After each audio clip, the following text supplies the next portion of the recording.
बराबर रेप पीड़िता के द्वारा धमकी दी जा रही है, उसके सहयोगियों द्वारा सुप्रीम कोर्ट के द्वारा मैं आपको बुला के संविधान में खड़ा कर दूंगी, आप दे दीजिए अपनी दलीलें। रखा गया। लेकिन ये संदीप चौधरी से भी सम्मान करता था, आज भी कर रहा हूँ कोर्ट का सम्मान।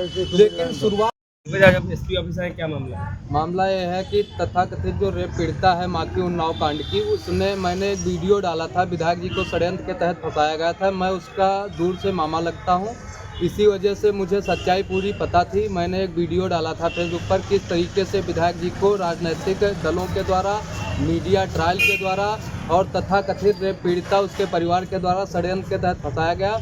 उसके बाद मुझे बराबर रेप पीड़िता के द्वारा धमकी दी जा रही है, उसके सहयोगियों द्वारा, उसके लोगों के द्वारा। ये लोग मुझे फर्जी मुकदमे में फांसने की धमकी दे रहे हैं और मुझे जान से मारने के इनके लोग धमकी दे रहे हैं। मैं क्योंकि एक सामाजिक कार्यकर्ता हूँ और दूसरी चीज़ गरीब परिवार से आता हूँ, मेरा भी परिवार है।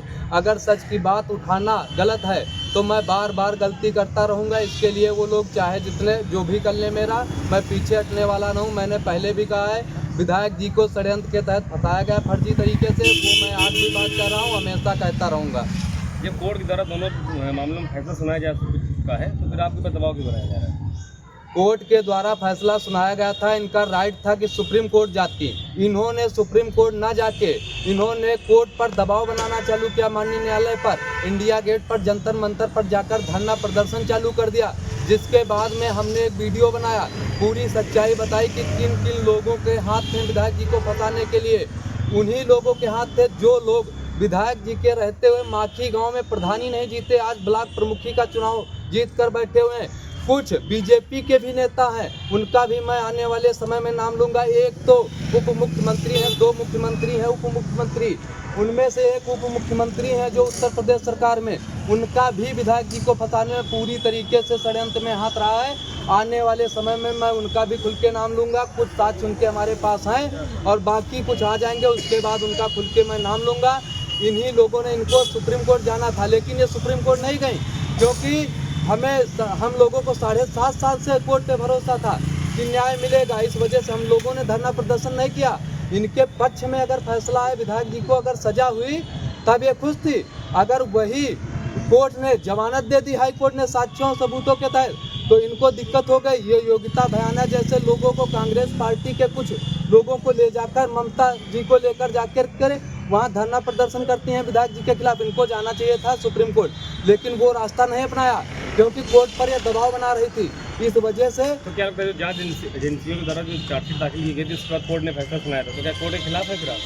जी, जो कोर्ट ने हम कोर्ट के खिलाफ न पहले थे न अभी हैं। कोर्ट ने जो फैसला सुनाया, मैं पहले भी सम्मान करता था, आज भी कर रहा हूँ कोर्ट का सम्मान। लेकिन शुरुआत तो तथाकथित रेप पीड़िता ने किया, उसके बाद हाई कोर्ट के फैसले पे सुप्रीम कोर्ट ने रोक लगाई जी। तो उसके क्या आप खिलाफ जा रहे हैं? नहीं, सुप्रीम कोर्ट के खिलाफ नहीं, हम पीड़िता के खिलाफ है जो ये धरना प्रदर्शन चालू कर रहे हैं, सब पर दबाव बना रहे हैं कोर्ट पर। क्यों दबाव बनाया जा रहा है? हमारे ऊपर दबाव बनाया जा रहा है, तो आप पे दबाव क्यों बनाया? हमने जो सच्चाई कह दी, विधायक जी को फर्जी तरीके से फांसा गया। मेरे पास साक्ष्य हैं, मैं बिना साक्ष्य के बात नहीं कर रहा हूँ। जो भी मैं बात कर रहा हूँ साक्ष्यों आधारों पे बात कर रहा हूँ। मेरे मैसेंजर पर बराबर फ़ोन आ रहा है, मुझसे नंबर मांगा गया, फ़ोन द्वारा धमकी दी गई फर्जी मुकदमे में फांसने की। उसके बाद में मेरे मैसेंजर पर मैसेज लिखा गया कि तुमको फर्जी मुकदमे में फांस देंगे, तुम शांत बैठ जाओ, बाकी कुलदीप सेंगर को देख लूँगी। तुम अगर बोलते हो तो मीडिया मुझसे पूछती है तुम्हारे रिश्तेदार क्यों खिलाफ हैं, इस वजह से मुझे आज 8 सालों से मुकदमा चल रहा है। जो साक्ष्य आपके पास हैं वो आपने अदालत में या कहीं पेश किए? अदालत में भी साक्ष्य पेश किए गए, मीडिया के सामने भी रखा गया। लेकिन ये संदीप चौधरी जैसे लोग जो एबीपी के एडिटर हैं, वो दिल्ली में बैठकर कह रहे हैं। मैं उनको चैलेंज के साथ कहता हूं, अगर हिम्मत है तो उन्नाव जनपद में आए, धरातल पर दिखाएं क्या सच्चाई है। पूरा उन्नाव जनपद जानता है कि कुलदीप सिंह सेंगर जी को फर्जी तरीके से राजनीतिक षड्यंत्र फंसाने के। कोर्ट में अपने साक्ष्य नहीं दिए वकील द्वारा? साक्ष्य कोर्ट में दिए गए हैं, जो रिकॉर्डिंग चल रही, जिसमें कह रहे हैं कि चाचा, इनके चाचा तथा कथित रेप पीड़िता के चाचा जो कह रहे हैं कि अपने अंदरूनी पार्ट में खरोच मार लो, उसको इन्होंने कोर्ट में एक्सेप्ट किया है कि हाँ ये मेरी रिकॉर्डिंग है। ये कह रही हैं, इनके चाचा कबूल किए हैं कि मेरी रिकॉर्डिंग है। और भी साक्ष्य लगे, उस पर नहीं दिए गए, दूसरी वाले में दिए गए हैं, जिसमें नरेश तिवारी और पीड़िता की बात हो रही थी, प्रेम कहानी की बात हो रही थी, उसकी जांच हो रही है। ये अपने मन से भग के गई थी नरेश तिवारी शुभम सिंह के साथ। कि इसे लेके जाया गया था जबरदस्ती। जब आप पूर्व में ही सारे साक्ष्य जो है अदालत में पेश कर चुके हैं, तो आप किन चीज़ों को लेकर आपके ऊपर दबाव बनाया जा रहा है, रोका जा रहा हमने है? वीडियो डाला जब जमानत मिली विधायक जी को, उसके बाद में इन्होंने जब धरना प्रदर्शन किया तो हमने साक्ष्यों पर और साक्ष्यों के तहत हमने एक वीडियो बनाया कि विधायक जी को फर्जी तरीके से फांसा गया, इसी वजह से उन्होंने मुझ पर दबाव बनाया है कि आप ना बोले।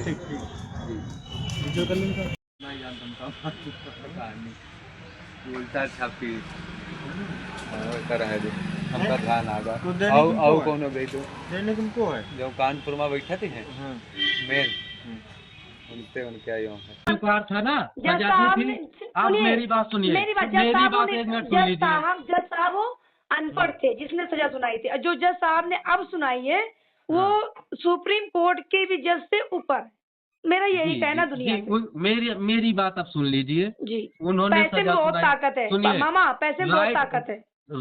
राइट तो आपका ये था कि धरना प्रदर्शन वो लोग करते हैं जिन जो गलत होते हैं। आपको चाहिए था सुप्रीम मामा कोर्ट में चैलेंज आपको तो करते, हम ऐसी भी आपके बहन साथ बेटी थे। का साथ हम भी खड़ा आपके होना साथ खड़े होते, चाहिए, खड़े हम भी होना आपके चाहिए, साथ लेकिन खड़े होते। आप नहीं, आप एक अदर अपने पार्टी साथ- सपोर्ट कर रहे हैं, अपने अपने रिश्तेदार साथ- हो के भी पूरे अदर उन्नाव पार्टी जिले साथ की दे रहे हैं। बदनामी करा रही हैं आप। जी, कोई ना, मेरे साथ इज्जत लूटी गई है, मेरे बाप को मारा गया है, मेरा परिवार खत्म, कोई आतंकवादी कोई गांव वाले आके नहीं मार दिया मामा, ठीक है, गलत बात जी, है। मुझे मालूम है, मुझे सब मालूम है। मैं अच्छा, आपसे आके बहस रोड नहीं नहीं, करना उनकी चाहता मौसी हूँ। बोल रही कि रोड एक्सीडेंट भी मामा होते हैं तो नंबर प्लेट दिखती है, जिसको करना होता है जी, शादी प्लेट या गाड़ी काली खड़ी पोस्टर। नहीं थी। सीबीआई ने क्या कहा अभी पहले, आप कुछ दिन पहले कह रही थी मुझे देखो सीबीआई पे मामा, भरोसा था। आपसे रिक्वेस्ट है, हाँ। हमसे उनके पीछे हमसे मत लड़िए, क्योंकि मैं लड़ नहीं रहा जी। हूँ, मैं लड़ नहीं रहा हूँ। ये मैं आपसे तो रिक्वेस्ट कल है, भी आप एक बहन मैंने- बेटी का साथ नहीं दे सकते तो लड़ने का मामा प्लीज राइट नहीं है। सॉरी मामा। जी मामा। सुनिए सैफ अली, मामा मैंने आप कल कह भी रहे हैं कि आपके साथ संविधान में कहा खड़ा था। करिए, मामा आप कह संविधान में खड़ा करिए, मैं आपको अपने वकील के द्वारा, सीबीआई के द्वारा, सुप्रीम कोर्ट के द्वारा मैं आपको बुला के संविधान में खड़ा कर दूंगी, आप कह दीजिए अपनी दलीलें, उसके बाद मैं अपनी दलील कह दूंगी कि आपके जी, देश जी। की बेटी के साथ ऐसा हुआ। कोई ना मामा, मैं परेशान नहीं हूँ, जी। मैं बिल्कुल सच्चाई पे चल रही हूँ।